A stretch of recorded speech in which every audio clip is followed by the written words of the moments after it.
You're standing in the magnificent palace of Persepolis, marveling at the intricate carvings and golden decorations, when you notice something that makes your stomach turn. A young woman, barely 16, is being dragged through the corridors by iron chains, her eyes vacant and lifeless. Ancient Persia gave us stunning architecture, advanced engineering, and one of history's most powerful empires. But beneath the opulent facades and imperial grandeur lay a system of female enslavement so methodical that even examining it becomes an exercise in confronting humanity's capacity for systematic cruelty. What you're about to discover comes from administrative records, royal decrees, and archaeological evidence that reveals how the Persian Empire built its prosperity on the complete subjugation of women's lives. These weren't random acts of violence or cultural misunderstandings. They were institutional practices that transformed human beings into living commodities, where a woman's existence was measured entirely by her utility to the empire's economic and social machinery. The practices we'll explore weren't exceptions to Persian civilization. They were the very foundation that allowed the empire to function for over 2 centuries. Before we continue, if you're interested in uncovering the hidden realities of ancient civilizations, consider subscribing and let me know in the comments what other historical topics fascinate you. It's remarkable that we can examine these forgotten stories together from across the globe, united by our need to understand the past no matter how disturbing it proves to be. The most psychologically devastating aspect of female slavery in ancient Persia began with something the Persians called the harvest of daughters. This systematic collection of young girls from conquered territories operated with bureaucratic efficiency that would make modern trafficking networks seem primitive by comparison. When Persian armies conquered new regions, military commanders received explicit orders to identify and collect girls between the ages of 8 and 14 who showed potential for future beauty or specialized skills. The selection process was terrifyingly methodical. Persian officials had developed detailed criteria for evaluating which children would generate the highest returns as enslaved women. They examined facial features, body proportions, and even tested cognitive abilities to determine whether girls should be trained for household service, sexual exploitation, or specialized crafts. The most promising candidates were immediately separated from their families and transported to training facilities throughout the empire. These facilities operated like specialized schools designed to maximize human suffering. Young girls underwent years of conditioning that systematically destroyed their individual identities while preparing them for lives of complete servitude. The curriculum was comprehensive and horrifying. Girls destined for household slavery learned cooking, weaving, and cleaning techniques alongside lessons in absolute obedience to their future masters. Those selected for sexual exploitation faced even more brutal preparation. They received training in music, dance, and conversation designed to make them more appealing to wealthy Persian men. But the education went far beyond entertainment skills. These children were taught to suppress their own emotions, desires, and reactions, while becoming expert at reading and responding to their owner's every mood and preference. The psychological manipulation was as sophisticated as it was cruel. Trainers used a combination of rewards and punishments that created artificial emotional bonds between the girls and their captors. Those who demonstrated complete submission received slightly better food or sleeping conditions, while any sign of resistance resulted in brutal beatings that served as warnings to other trainees. The girls were forced to compete against each other for these minimal privileges, ensuring that even their relationships with fellow victims became corrupted by the system that enslaved them. This competition prevented the formation of friendships or alliances that might lead to collective resistance. Instead, the girls learned to view each other as obstacles to survival rather than potential allies.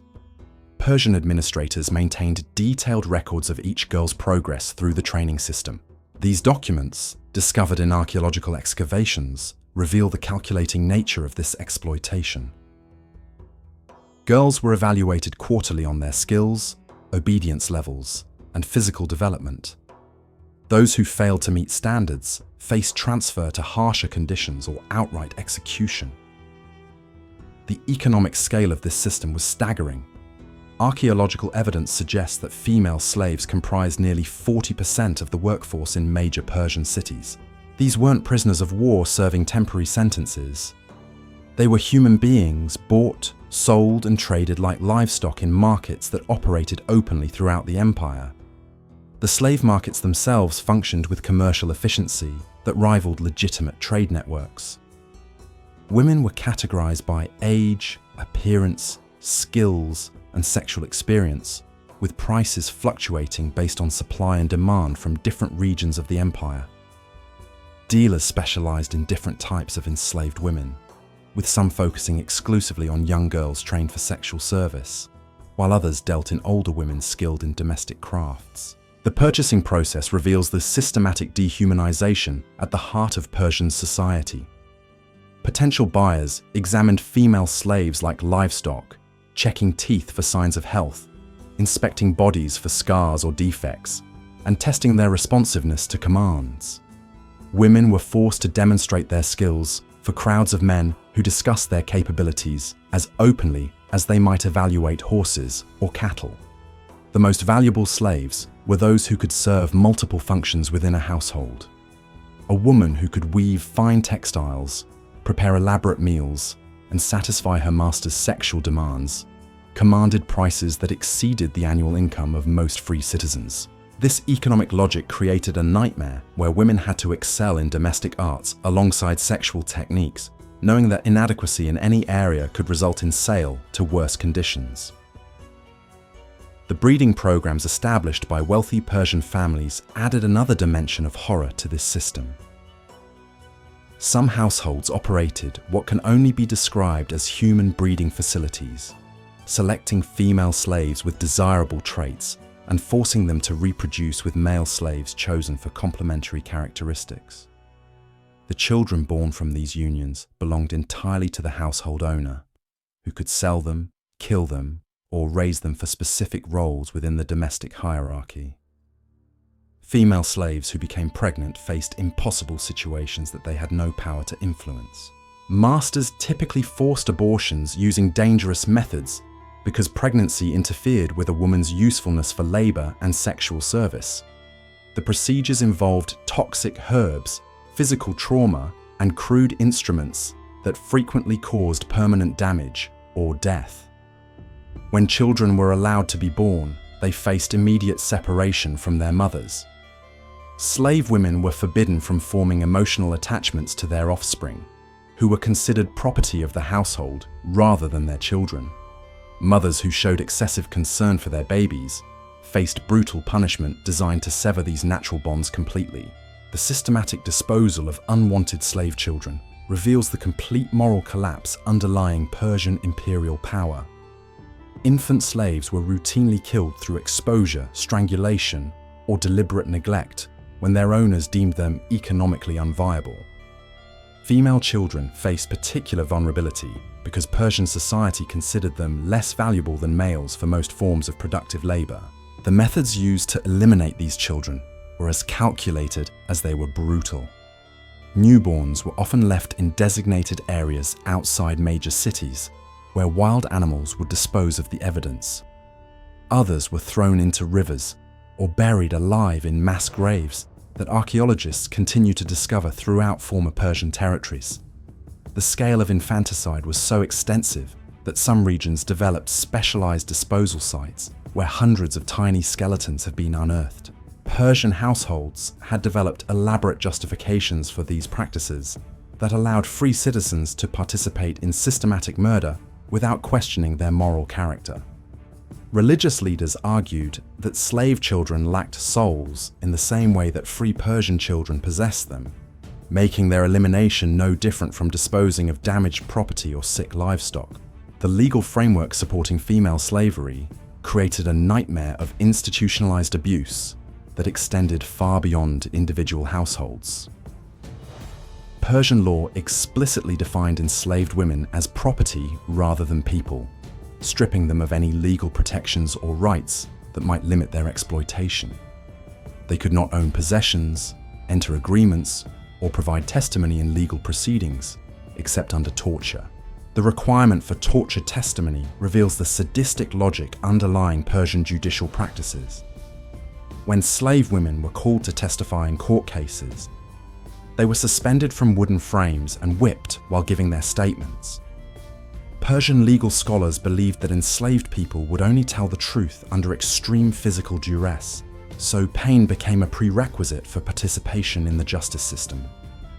Many women died during these interrogation sessions, their bodies literally destroyed in the process of extracting information that might have no relevance to the actual legal dispute. The courts treated these deaths as acceptable losses, similar to the way damaged equipment might be discarded after completing a construction project. The physical violence extended into every aspect of daily existence for enslaved women throughout the Persian Empire. Masters possessed unlimited authority to beat, burn, and mutilate their female slaves without legal consequences, provided they avoided immediate murder. The prohibition against killing slaves wasn't based on respect for human life, but on practical concerns about protecting valuable economic assets. Branding was universally practiced throughout Persian territories, serving both identification and punishment functions. Female slaves were marked with hot iron symbols that designated their ownership, their specific role within the household, and sometimes their history of attempted resistance. These brands created permanent scarring that ensured enslaved women could never disguise their status, even if they somehow managed to escape their bondage. The chains and restraints used to control slave women were designed with psychological intimidation in mind, alongside practical security concerns. Heavy iron shackles around ankles and wrists made normal movement extremely difficult, while serving as constant reminders of powerlessness. Some household slaves wore lighter restraints that permitted work activities but prevented escape, while others were confined in underground cells when not actively serving their masters. The normalization of this violence represents perhaps the most disturbing aspect of the entire system. Persian literature casually references the torture of slaves as routine household management, similar to descriptions of maintaining gardens or caring for livestock. Philosophers and administrators wrote extensively about optimal methods for controlling slave behavior through physical punishment, treating human suffering as a technical problem requiring systematic solutions. Persian religious practices forced enslaved women to participate in ceremonies that celebrated the very system destroying their lives. They were required to pour wine for libations, honoring gods who allegedly sanctioned their bondage, serve at festivals, celebrating their master's prosperity built on their suffering, and maintain shrines dedicated to deities who offered them no protection or hope for justice. The spiritual dimension of this torture was particularly devastating because it corrupted the slave's relationship with any potential source of comfort or meaning. They could not appeal to divine powers for intervention because those same powers were portrayed as supporters of the slavery system. This religious isolation compounded their physical bondage, eliminating even the possibility of spiritual resistance or hope for afterlife justice. The economic networks supporting female slavery created an international trade in human misery that connected the Persian Empire to markets throughout the ancient world. Ships regularly transported enslaved women between Persian ports and foreign cities, with specialized merchants maintaining inventories of human beings alongside conventional cargo like spices and textiles. The profits generated by this trade funded many of the architectural and cultural achievements we associate with Persian civilization. The magnificent palaces at Persepolis, the advanced road systems connecting distant provinces, and the elaborate court ceremonies that defined imperial culture were all built with wealth extracted from enslaved labor, including the systematic sexual exploitation of countless women whose individual stories have been erased from historical records. The systematic brutalization of female slaves in ancient Persia challenges our understanding of one of history's most celebrated empires. These women's stolen lives built the architectural wonders we still admire today. Their suffering financing the cultural achievements that defined Persian civilization. The evidence exists in archaeological sites across Iran, meticulously preserved by administrators who saw nothing wrong with reducing human beings to commercial transactions. Understanding this history isn't about condemning modern Iran or dismissing ancient accomplishments, but recognizing how easily entire civilizations can normalize systematic dehumanization when it serves their interests. The voices of these enslaved women demand recognition as reminders that humanity's greatest monuments often rest on foundations of unimaginable cruelty.